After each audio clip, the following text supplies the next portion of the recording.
Muy buenos días a todos, qué gusto saludarles. Gracias a Dios por la bendición de poder estar juntos llevando a cabo el culto a nuestro Dios. Y gracias a Dios también por el privilegio de poder estar entre ustedes, amados hermanos. Reciban un saludo afectuoso de los hermanos de la ciudad de Córdoba. Es una bendición para nosotros estar en medio de ustedes. Vamos a orar. Nuestro buen Dios y Padre Celestial, agradecemos infinitamente todas tus bondades, misericordias, tu gran fidelidad manifestada hacia cada uno de nosotros, según has dispuesto, Señor Dios Padre, en los propósitos eternos en Cristo Jesús.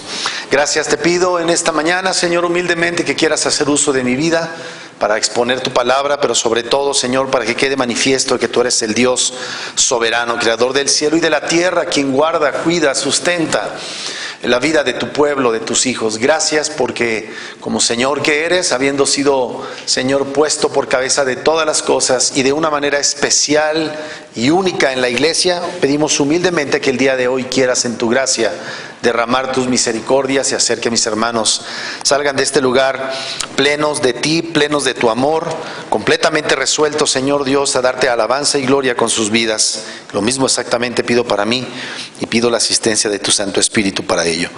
En el maravilloso nombre de Cristo Jesús, Señor nuestro. Amén. El día de hoy quiero compartir con ustedes algo que seguramente hizo magistralmente el hermano Jason, pero que ha estado en mi corazón precisamente con motivo de los tiempos que estamos viviendo. Acompáñenme por favor al Salmo número 11. Salmo número 11.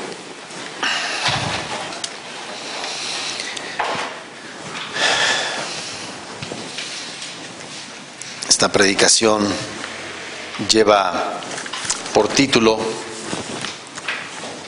Cristo nuestro refugio, justicia y esperanza. Dice así el Salmo número 11, verso número 1 y en adelante: en Jehová he confiado. ¿Cómo decís a mi alma que escape al monte cual ave?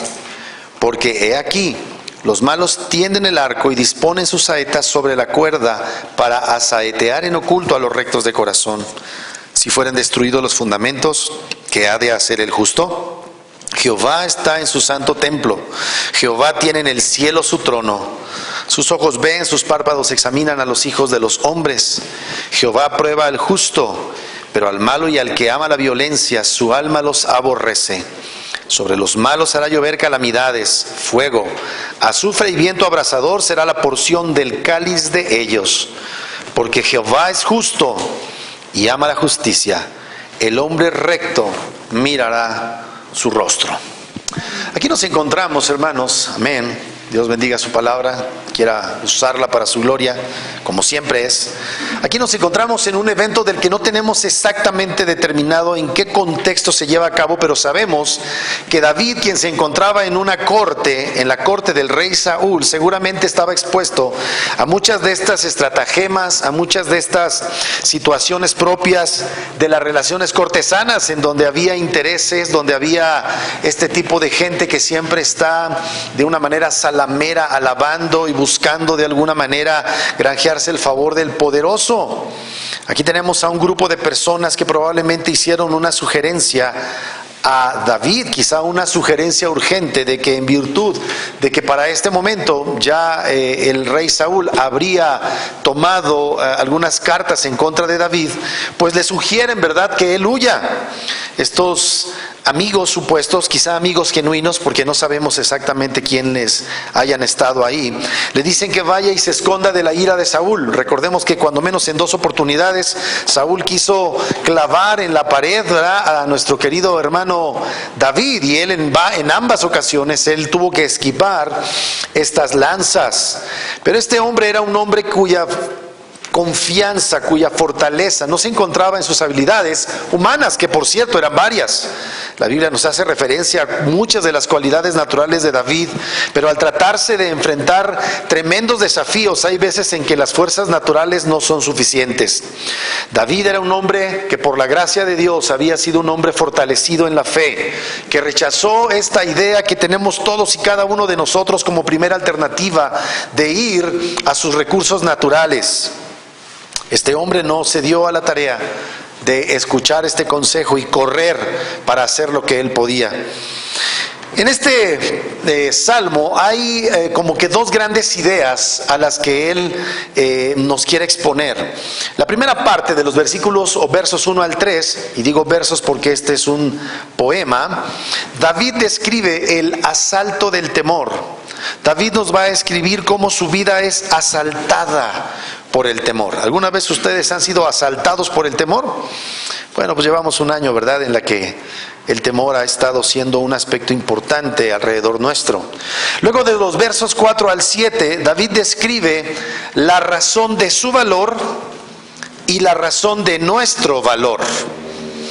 Dios, en su misericordia, en contextos concretos de personas concretas, personas de carne y hueso, toma estas circunstancias para dejarnos a nosotros, a su iglesia, la manera en la que nosotros debemos enfrentar los retos y desafíos que, aunque no necesariamente serán del nivel de los que enfrentó David, ciertamente nosotros enfrentamos.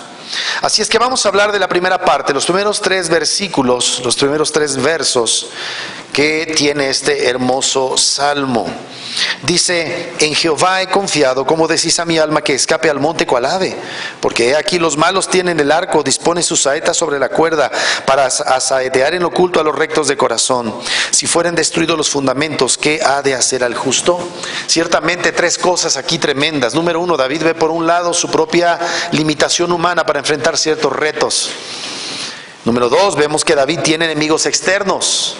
Tiene enemigos a su alrededor. Y número 3, ve que aquello que define su vida, recordemos que él es un hebreo, recordemos que para él la ley de Dios es central en su vida, él encuentra que esto ha sido quebrantado.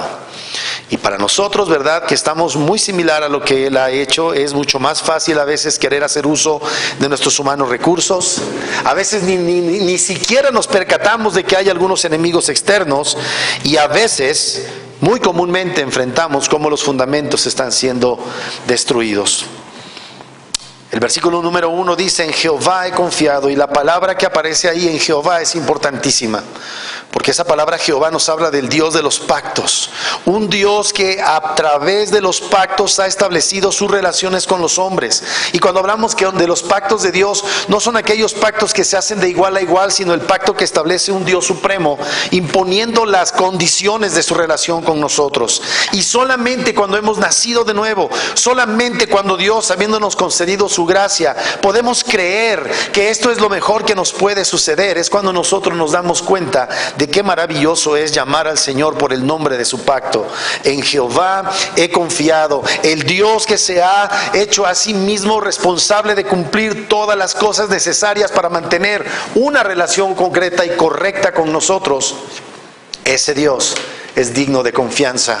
Ese Dios hará todo para la gloria de su nombre, con la finalidad de salvar nuestras vidas.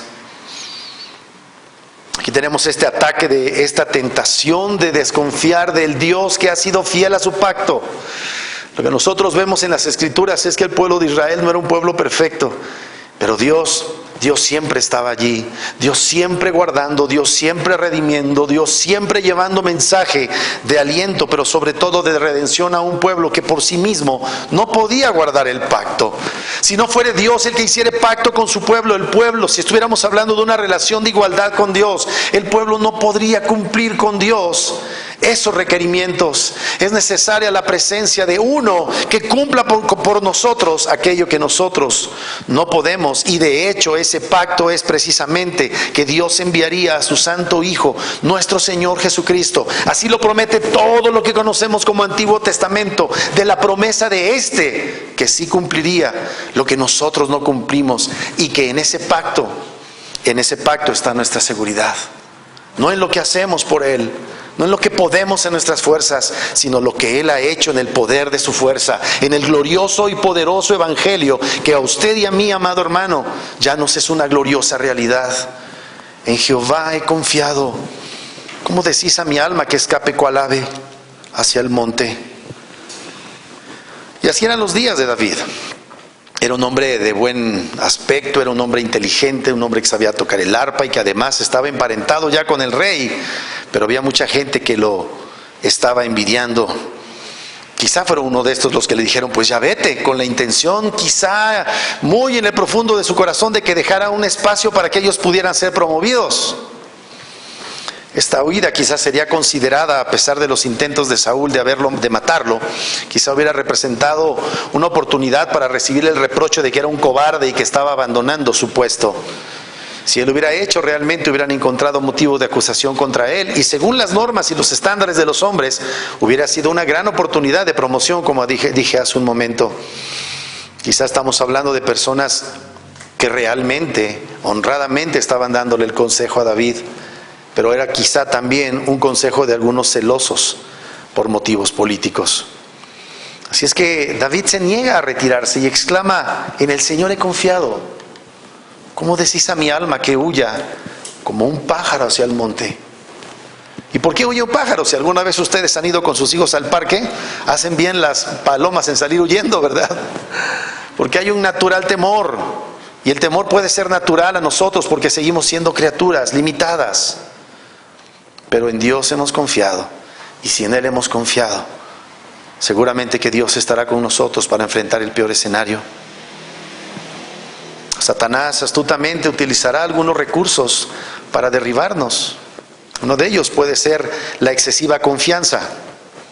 Es decir, yo creo en mí, yo soy increíble, cuántas capacidades Dios nos ha dado. Yo creo que si nosotros somos francos, podemos decir que reconocemos que Dios nos ha dado muchas cosas. Bendito sea Dios, ¿verdad? Aquí estamos muchos de nosotros porque el Señor, habiéndonos dado capacidades, habilidades, hemos trabajado y hemos salido adelante. Todo por su gracia, por supuesto. Algo que Él nos ha dado. Pero como dije hace un momento, esos recursos muchas veces no son suficientes para enfrentar ciertos tipos de retos y de situaciones difíciles. Pero naturalmente a veces pensamos primero en nosotros. El orgullo nos llena la mente, nos llena el corazón y pensamos que somos completamente capaces de cumplir todos los requerimientos para nuestra situación del momento. Y eso, mis amados, es orgullo. No es que no reconozcamos que Dios nos ha dado cosas, pero es que reconozcamos que de Él proviene esa habilidad, y también reconocer que esa habilidad es limitada. Otra forma puede ser, además de la autoconfianza excesiva, el temor, como en este caso David lo estaba enfrentando, ¿verdad? Así es que a menos que afirmemos nuestra esperanza en Dios y dejemos de considerarnos todos suficientes y veamos al Dios que sí es todo suficiente, el Dios de los pactos, estaremos en posibilidad de hacernos esta pregunta retórica: en Jehová he confiado, ¿cómo le dices a mi alma que huya cual pajarillo aterrado? Así es que debemos nosotros, amados hermanos, confiar en nuestro buen Señor. Verso número 2. Porque he aquí los malos tienden el arco, disponen sus saetas sobre la cuerda para asaetear en oculto a los rectos de corazón. Ciertamente hay enemigos externos, uno de ellos evidentemente es Satanás. Y Satanás siempre está urdiendo planes. Y por supuesto no somos tan importantes cada uno de nosotros como para que el príncipe de las tinieblas se tome el tiempo para estar detrás de nosotros. Pero sí, evidentemente nosotros nos vemos en un ámbito en el que, aunque no lo percibamos, hay una realidad espiritual. Tenemos enemigos que no se van a presentar de esta manera grotesca que nos presentan las películas hollywoodenses, pero que de una manera muy sagaz y muy sutil busca que nosotros caigamos, que nosotros seamos presa de estas artimañas. Pero por supuesto, también puede ser que haya hombres que tengan cierta aversión hacia nosotros. A muchas veces esa aversión la provocamos nosotros mismos. A veces, ¿verdad?, como cristianos pretendemos tener una superior moralidad respecto a los demás. Tendemos a ser muchas veces autojustificados, pretendiendo que nuestra buena conducta, el determinado nombre que podamos nosotros llevar sobre nosotros, hará que los demás caigan rendidos en reconocimiento a nuestras grandes cualidades. Y bíblicamente eso no debe ser así, mis amados. Nosotros debemos ser personas que reconocen que hemos sido salvados por la gracia de Dios y nunca pretender que somos mejores que los demás por nuestras cualidades o virtudes personales. Ha sido la pura gracia de Dios la que nos ha puesto en este precioso camino.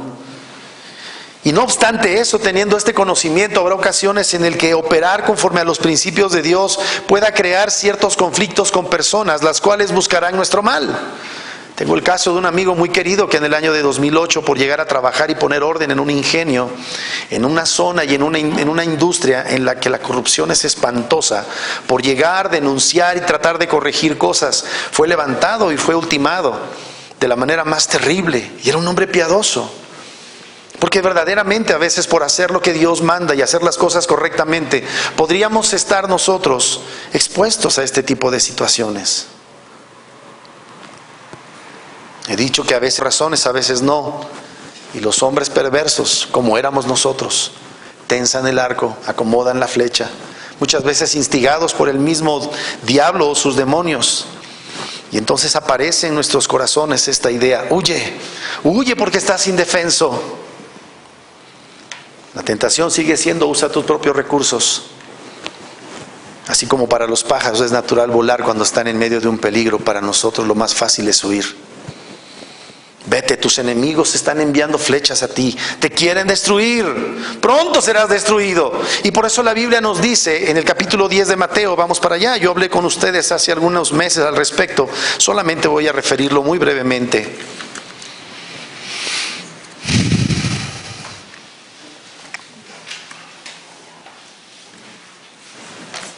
El Señor, en el contexto de la predicación del Evangelio, del primer viaje misionero de sus discípulos, especialmente los apóstoles, les dice: he aquí yo os envío, Mateo 10:16, he aquí yo os envío como a ovejas en medio de lobos.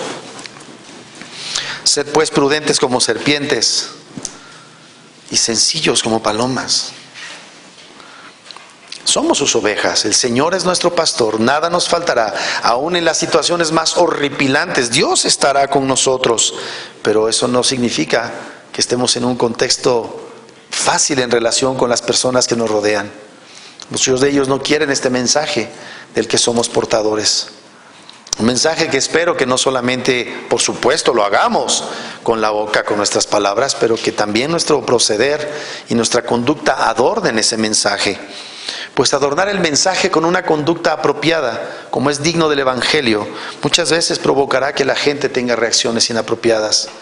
Esta es una verdad para los discípulos de Cristo. Y el Señor nos dice: sed, es una orden, sed como prudentes como serpientes. Aquí el aspecto serpiente no tiene una connotación negativa, sino esta de ser sagaces, inteligentes, aprender a cómo conducirnos en cualquier circunstancia. Pero además, sencillos como palomas, no pretenciosos. Como decía hace un momento, no estar demasiado conscientes de nuestra supuesta gran personalidad o supuesta gloria. David sabe que hay gente que está queriendo su vida, pero ante la verdad de que él ha confiado en el Dios de los pactos, él está dispuesto a arriesgarse, cualquiera que sea la circunstancia, pero no mostrar desconfianza en el Señor. Peligros rodean la vida de David, peligros rodean las nuestras también. Y eso es una realidad. Sus enemigos están dispuestos a destruirle en secreto o en público. El verso número 3, y este es el punto creo que a partir de lo cual entenderemos mejor todo lo que sigue, porque aquí David está haciendo memoria, todo indicaría a un evento terrible en la historia de Israel. Dice el verso número 3: si fueren destruidos los fundamentos, ¿qué ha de hacer el justo? Miren cómo en el versículo 4 dice: Jehová está en su santo templo, Jehová tiene en el cielo su trono. Todo indica que David sabía y está siendo testigos de la violencia que se está ejerciendo contra los fundamentos mismos de la palabra de Dios que había sido revelada para ese momento. Tenemos que Dios dio la ley de Moisés, Éxodo capítulo 20, la encontramos otra vez en Deuteronomio 5. Pero a partir de, por así llamarlo, esta constitución del pueblo hebreo, el Señor deriva otro tipo de legislación que es complementaria, y entonces encontramos ahí la ley civil y encontramos la ley litúrgica, y ahí hallamos que el Señor también había dispuesto en el capítulo 17 del libro de Deuteronomio que el que llegara a ser rey de Israel tenía que tener una copia del libro de la ley y tenía que estar sometido a todos los rituales que llevaban a cabo desde el punto de vista levítico los sacerdotes. Bien, Seguramente David nos está dando aquí una pista de lo que tiene en mente, porque él está bajo la autoridad de un rey loco que había tratado de usurpar la posición de uno que sería descendiente de David y sobre quien recaerían estos dos oficios de ser rey y ser sacerdote. Un rey en Israel no podía ser rey y sacerdote simultáneamente. ¿Y qué fue lo que hizo Saúl? Pues resulta que Saúl, en una ocasión, al principio de su ministerio como gobernante, obedeció a Dios, más bien desobedeció flagrantemente a Dios, porque dice que Samuel le dijo: de aquí a tantos días yo te voy a ir para que te enfrentes a estos ejércitos. Y entonces, a los filisteos creo que fue, y entonces viendo Saúl que Samuel se tardaba, en el día séptimo llevó a cabo el sacrificio, fue a la guerra, y en ese momento llegó Samuel. ¿Y se acuerdan cuál es la reprimenda de Samuel?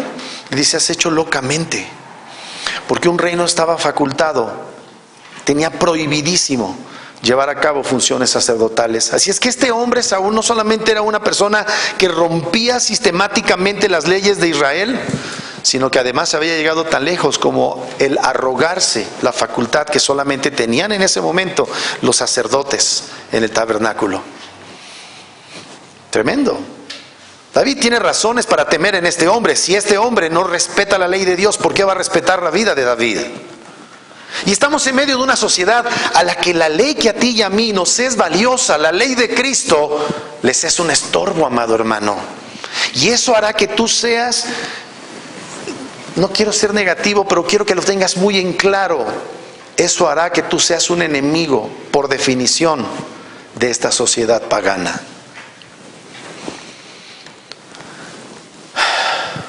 Los fundamentos mismos de la ley y la justicia habían sido destruidos por este rey salvaje llamado Saúl, con una obediencia siempre parcial. Y obediencia parcial es violencia contra los mandamientos. Era blasfemo que él tomara el lugar de aquel. Pero además, escuchen esto, Saúl está buscando matar a David. Y por supuesto sabemos, por la gracia de Dios y por lo inamovible del cumplimiento de los decretos de Dios, que David no fue ultimado por Saúl. Pero si Dios ha dado ocasión, Saúl seguramente mata a David. Y si no hay David, no hay pacto davídico. Y si no hay pacto davídico en el que se promete un rey para Israel que reinaría por toda la eternidad, ustedes y yo no estaríamos aquí, amado hermano.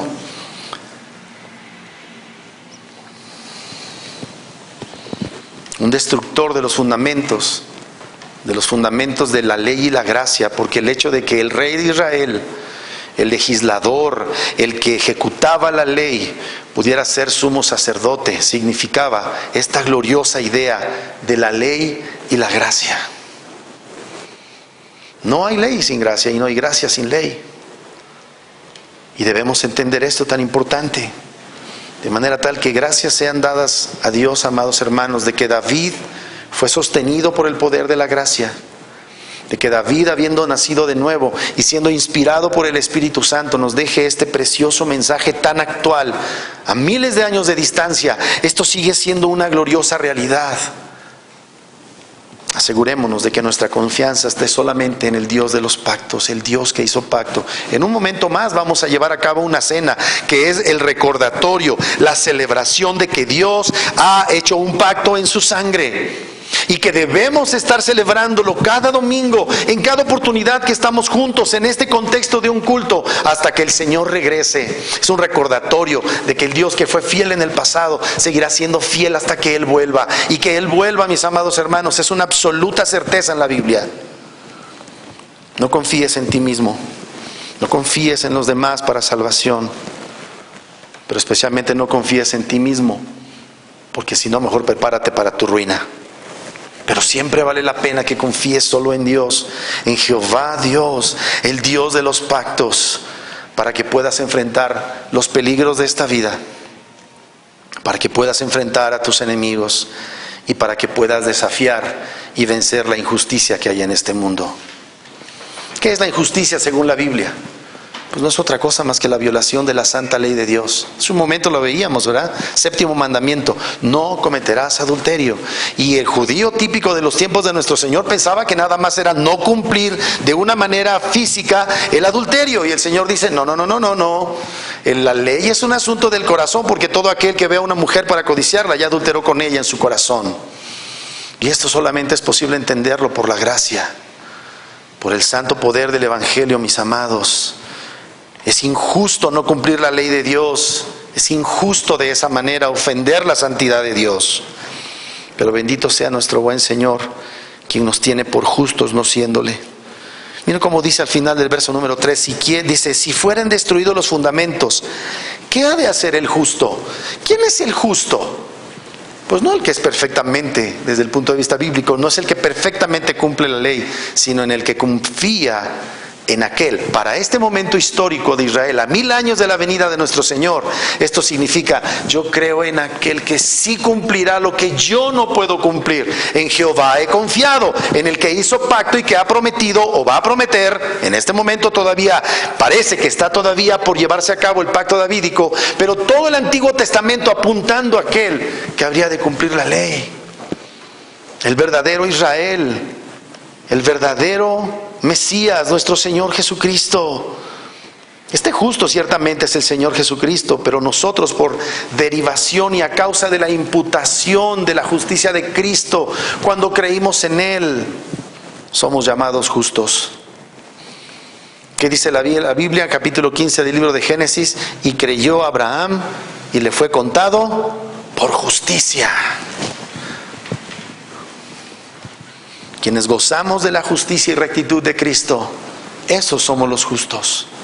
Ese era David, porque David no fue mejor que Saúl. Era un gran hombre, un hombre conforme al corazón de Dios. ¿Qué quiere decir eso? Un hombre regenerado, un hombre creyente, un hombre que por eso nos dice en el Salmo 32, ¿verdad? Bienaventurados aquellos en los que tú no les sigues imputando su injusticia, sino que de manera gratuita, por la gracia, los consideras justos a causa de aquel que sí cumplió. Así es que es a causa de esta justicia de Cristo, amados. Nuestra justicia, nuestra rectitud no tiene valor delante de Dios, sino la rectitud de su amado Hijo. Nosotros que creemos en Cristo, David que creía en su descendiente Cristo, quien además era su raíz, es el que es considerado justo por Dios. Así es como la fe asegura el cumplimiento de las promesas de Dios. Por esta fe en su futuro descendiente en la carne, David, fue que Saúl fue derrotado por David en el sentido de la gracia de Dios. Por esta gracia, por esta gloriosa fe, es que David pudo enfrentar a un gigante y derrotarlo. David fue un hombre justo, no por su propia justicia humana, sino por una justicia imputada, la de nuestro Señor Jesucristo. Número 2, segunda parte de este Salmo, versículos 4 al 7. La razón del valor de David y la razón de nuestro valor. ¿Dónde se sustentaba el valor de David, la valentía de David? Mire qué dice el versículo número 4, verso 4. Dice: Jehová está en su santo templo. ¿Eso de qué nos habla? Adoración, intercesión. Jehová tiene en el cielo su trono. ¿De qué nos habla eso? De gobierno, soberanía, señorío. Jehová está en su santo templo, Jehová está en el cielo, Jehová tiene en el cielo su trono. Habla exactamente, ¿saben de qué, mis amados hermanos? De lo que la Biblia dice, y dice en nuestro credo niceno que leímos, que Jesucristo padeció bajo el poder de Poncio Pilatos, fue crucificado, muerto y sepultado, resucitado al tercer día y ascendió a los cielos, donde está ¿qué? Sentado a la diestra de Dios Padre Todopoderoso. Y sabemos que ¿qué está haciendo el Hijo a la diestra de Dios Padre? Intercediendo por su pueblo. Bueno, en el tiempo en que fue escrito este salmo, eso ya se había prometido. Ya había desde Génesis capítulo 3 versículo 15 la promesa de uno que heriría en la cabeza a Satanás, a su simiente, y que sería herido en su calcañar. Tenemos ya noción de un descendiente de Abraham. Tenemos, en la idea del pacto que hizo con Noé, a esta arca que recibió la ira y que contenía a los que fueron preservados para salvación. Tenemos en el pacto con Abraham esta promesa de un descendiente que superaba en glorias a Isaac. Y tenemos en la ley, en estos sacrificios, en el cordero pascual, en todos los sacrificios a estos animalitos, la venida de un sacrificio que sería aceptable a Dios. Bien, esto todavía está por cumplirse, pero los efectos y los beneficios que Cristo Jesús logró para nosotros cuando vino a la tierra y murió por nosotros en esa cruz, ya se aplicaban a estos creyentes del Antiguo Testamento. Jehová está en su santo templo, Jehová tiene en el cielo su trono, sus ojos ven, sus párpados examinan a los hijos de los hombres. Desde allá, piensa en esto. Solo si Jehová Jesús es tu sumo sacerdote y tu rey soberano, es que tú puedes pasar la prueba de que Dios examine tu vida como hombre. Mira lo que dice ahí: sus ojos ven, nada está fuera de su alcance. Sus párpados examinan a los hijos de los hombres. La idea es esta. Esto es un antropomorfismo. ¿Qué haces cuando quieres dirigir tu atención a algo? Cuando yo estoy viendo a mis hijos, los veo así. Pero cuando me fijo mi mirada en él y cierro los párpados, ¿qué quiere decir? Que lo estoy traspasando. Si eso es cierto conmigo, ¿cuánto y más con Dios? ¿Alguna vez has dicho, no, yo, pues sí, a lo mejor me equivoqué, pero Dios conoce mi corazón? ¿Y no te da miedo? No, pues Él sabe que lo hice con buena intención. Él sí sabe que a lo mejor no fue con la buena intención que tú piensas, porque el mismo Señor que puede ver y traspasar nuestros corazones nos dice, engañoso es el corazón. Ya están todos, ¿verdad? Los hombres en eminencia, ¿verdad? Ahora ya los súper ricos, ¿verdad? Que se dedican a la venta de computadoras y programas, ya nos quieren solucionar la existencia con vacunas, ya nos quieren hasta tapar el solecito para que no nos peguen los rayos ultravioletas y nos provoquen cáncer en la piel. ¡Wow! ¡Qué lindos son ellos! Ajá. ¿Qué intenciones tienen? Pues Dios sí lo sabe. Dios ve y entrecierra sus ojos para examinar con atención a estos hombres. Y saben una cosa, si no tienen a Cristo, están en un serio peligro. ¿Tienes a Cristo? ¿Tienes a Cristo que te revista para que cuando seas examinado a causa de las glorias, virtudes y logros de Cristo, pases la prueba? Es la pregunta que me hago cada día. Como padre, como esposo, como trabajador, como pastor. Estoy completamente desnudo delante de Dios en mi cualidad humana. Pero mira lo que dice el siguiente versículo. Sus ojos ven, sus párpados examinan a los hijos de los hombres. Versículo 5. Jehová prueba al justo. Dice la Biblia que nuestras justicias son como ¿qué? Delante de Dios. Trapos de inmundicia. Pero la Biblia dice que nosotros en Cristo estamos revestidos de Cristo. Dios puede saber nuestras intenciones, mis amados, y Dios va a proceder en consecuencia a causa de Cristo. No nos va a fulminar. Para empezar, nos ve, miren, a veces veo en internet o he visto alguna obra de arte bonita, ¿verdad? Digo, wow, qué increíble pintaba Rembrandt o Velázquez, o algunos, bueno, hasta Picasso le encuentran cosas bonitas. Yo no, en lo personal. Pero yo puedo ver eso y puedo ver un dibujo garrapateado ahí de mi hijo, ¿y por cuál me voy a sentir más conmovido? Cuanto y más cuando Cristo Jesús hizo una obra tan gloriosa en sus justos. Pero hay una cosa interesante aquí. A nosotros que tenemos a Jehová Jesús sentado en su trono, en el cielo gobernando y reinando, como lo fue para David, para nosotros es una realidad. Dios no nos va a desechar, sino que Dios nos va a probar. En este mundo todos se enfrentan con aflicciones y problemas y circunstancias adversas, ¿no es cierto? ¿O nada más les pegó a los cristianos el famoso coronavirus?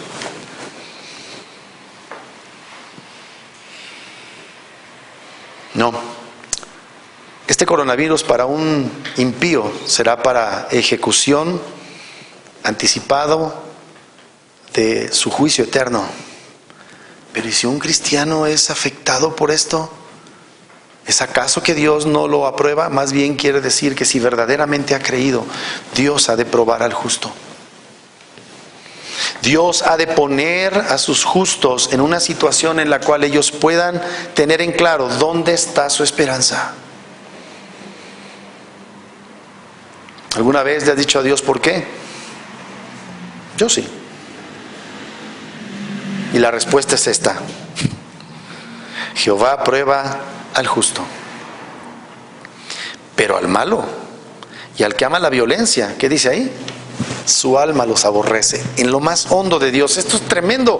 A la gente no les gusta hablar de esto, de un Dios que es ira. Pero si no tienes a Cristo, Dios tiene toda la razón en estar airado con los hombres. Toda, amado hermano. Como estuvo airado contigo y conmigo antes de que viniera Cristo. Por eso dice la palabra de Dios, bendito evangelio. Pero Dios, por su gran amor con que nos amó, aun cuando éramos pecadores, Cristo murió por nosotros. Y esta es la fe, que Cristo Jesús salva a impíos. Pero el hombre pretende ser bueno, y la única manera de ser bueno es llegando a ser como Dios es, y ningún hombre puede hacer eso. Con razón Dios está airado con nosotros, los seres humanos. Pero si tú vas a pasar una prueba que parece que solo deberían de ser atravesadas por los impíos, la respuesta es: Dios está probándote. Porque Dios tiene en mente algo más glorioso que tu comodidad, mi amado, que mi comodidad. Dios tiene en mente que seamos hechos a imagen y semejanza de aquel que está sentado en el trono, de aquel que está en su santuario. El Hijo de Dios ha resuelto que lleguemos a ser como Él, como el Padre y el Espíritu Santo han resuelto que ustedes y yo seamos hechos a imagen y semejanza de nuestro Señor Jesucristo.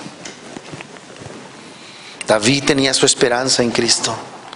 Él sabía que las pruebas que estaba enfrentando venían en un sentido, con un propósito mucho más glorioso que las pruebas que enfrentó el propio Saúl o cualquier otro hombre en las Escrituras y en la tierra. Yo te pregunto, ¿qué escenario podrían idear los hombres en el cual te saquen el propósito de Dios, aun cuando aparentemente ellos pudieran tener una victoria sobre ti, si realmente llegara el momento en que tropezaras a causa de tus adversarios? ¿Ha dejado Dios de ser Señor y Salvador de tu vida? De ninguna manera. De ninguna manera. Dios quiere que sepamos dónde está nuestra esperanza. Dios contempla y con sus párpados observa a los hijos de los hombres. Y Dios está probando a su pueblo. En estos tiempos, tiempos de cautiverio, tiempos de ya no te congregues, tiempos de ¿cómo te atreves a desafiar a la autoridad? O estas cosas que yo no estoy instando a nadie a eso, pero ¿a quién vamos a honrar primero, amados hermanos? Esto quizá pueda ser una primera prueba de lo que venga en el futuro. Pero Dios tendrá misericordia de nosotros. Dios prueba al justo, pero al malo y al que ama la violencia, su alma los aborrece. Somos preciosos para Él, amados. Miren lo que va a pasar con los impíos, verso número 6. Sobre los malos hará llover calamidades. Es interesante que no hace contraste entre malo y bueno, sino entre justo y malos. ¿Sí observan eso? Sobre los malos hará llover calamidades. ¿Quiénes son los malos? ¿Dónde encuentras la definición de malo en la Biblia? La ley de Cristo. Todo lo que es malo es a lo que Dios dice no. Eso es lo malo. Y los hombres por naturaleza hacen todo lo malo. Y aún los cristianos a veces nos hallamos haciendo lo que no deberíamos hacer, de donde no podemos pretender que somos buenos. El Señor dijo: si ustedes siendo malos saben dar buenas dádivas a sus hijos, Creo que ya les he hablado, y seguramente el hermano Jason. Sobre los malos hará llover calamidades, fuego, azufre y viento abrasador será la porción del cáliz de ellos. En otras palabras, esto es tremendo.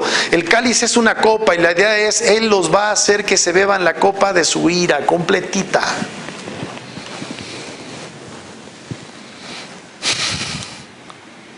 Sí, amados, Dios aborreció las conductas y aborreció a los malvados hombres que se conducen como tales, porque son malvados. Hizo caer granizo de fuego sobre Sodoma, sobre Gomorra.